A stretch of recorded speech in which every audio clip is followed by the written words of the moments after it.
Todos estos meses, todo el tiempo de marcha por mi familia, por la comida, por el pueblo.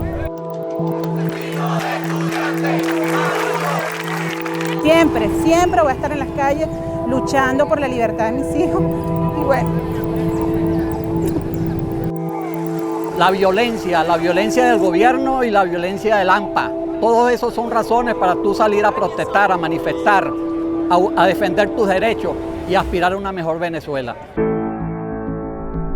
Venezuela was once the richest country in Latin America. It has the largest known oil reserves in the world, and its democratic government was once praised worldwide.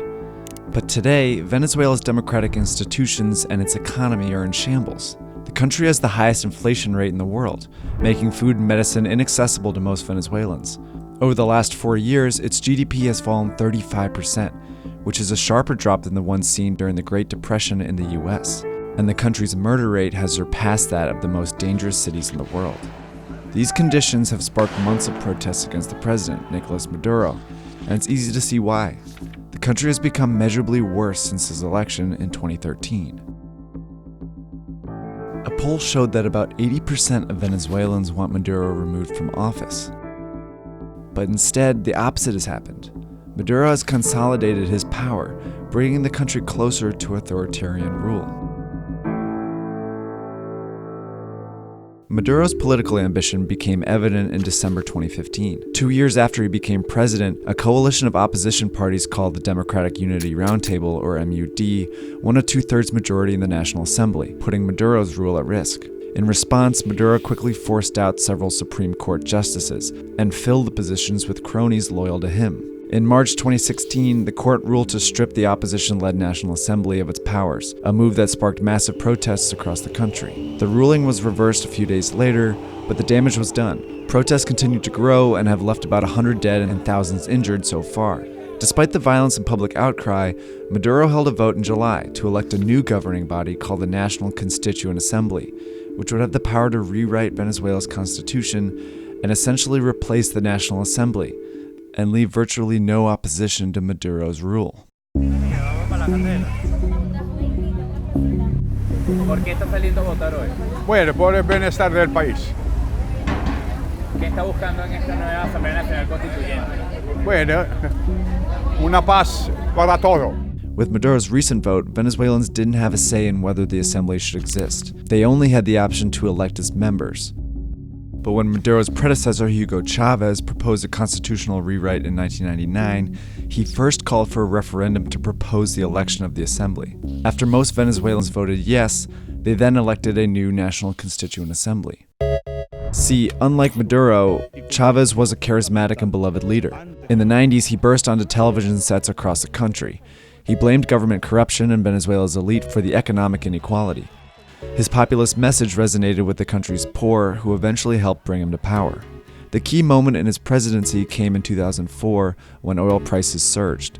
Venezuela's petroleum-dependent economy started booming, and Chavez went on to spend billions from the profits on social welfare programs for the poor. He subsidized food, improved the educational system, built an enviable healthcare system, and reduced poverty by more than half. These programs certainly helped the poor, but they served a purpose for Chavez as well. In order to be re-elected, he needed to keep these millions of poor Venezuelans happy, so he rigged the economy to do just that. He didn't scale back Venezuela's dependence on oil, and his unrestrained spending led to a growing deficit, which meant all these programs would be impossible to sustain if oil prices fell. After Chavez's death, when Maduro took office as his hand-picked successor, that's exactly what happened. Oil prices plummeted in 2014, and Maduro failed to adjust.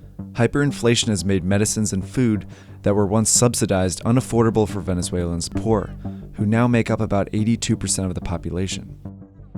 Like Chavez, Maduro has also rigged the economy to keep himself in power, but this time it's not benefiting the poor. He's exploited a complex currency system put in place by Chavez.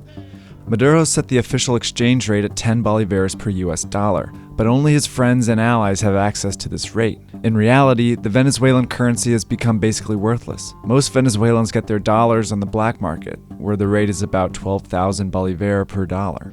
The military, which got complete control of the food supply from Maduro in 2016, is reportedly profiting off this currency crisis. They import food at Maduro's special currency rate and sell it on the black market for a massive profit. So for military generals and political allies of Maduro, the crisis has offered a lucrative opportunity which has helped Maduro stay in power. But he can't rely on that support alone. Which brings us back to Maduro's recent power grab. The opposition boycotted the vote, but Maduro held the vote for a new constitutional assembly anyway, and won a majority. Protests on the streets of Venezuela turning deadly after President Nicolas Maduro declares victory. The violence on Sunday, very real. The bomb went off near some motorcycle police, wounding several. Election day clashes between protesters and police claiming at least 10 more lives. At least one candidate has been murdered, shot to death. La elección de la Asamblea Nacional Constituyente es un fraude abierto, el mundo lo ve, lo ha visto, está claro, todos están claros de lo que sucedió. Ahora, lo que hay que seguir es seguir buscando la libertad, porque nosotros vivimos en libertad y sabemos lo que es eso. Para allá vamos a ir. Lo que sucedió ayer fue el más grande fraude que se haya cometido en cualquier elección nacional. Era un fraude cantado, ya se sabía que iba a ser una elección con poca asistencia, pero con una gran participación forjada por el gobierno. Maduro's government is trying to create the illusion of public support. The government claimed about 8 million people, or 40% of the country, voted, but experts put that number much lower, at just 3 million people. The international community, including Peru, Canada, Spain, Mexico, and Argentina, condemned the election. The US imposed financial sanctions on Maduro and members of his government. But Maduro's assembly, filled with loyalists, convened anyway, and it swiftly removed Attorney General Luis Ortega, leader of the opposition. Armed groups reportedly arrested several other opposition leaders too. Whether the group will rewrite the constitution or postpone the next presidential election remains to be seen. For now, Maduro has unprecedented power over a country that continues to spiral out of control. Esto está cada día peor, mi querido. Si este hombre no se va, aquí Venezuela, bueno, ya. Una guerra aquí. Aquí lo que hay es guerra, una guerra.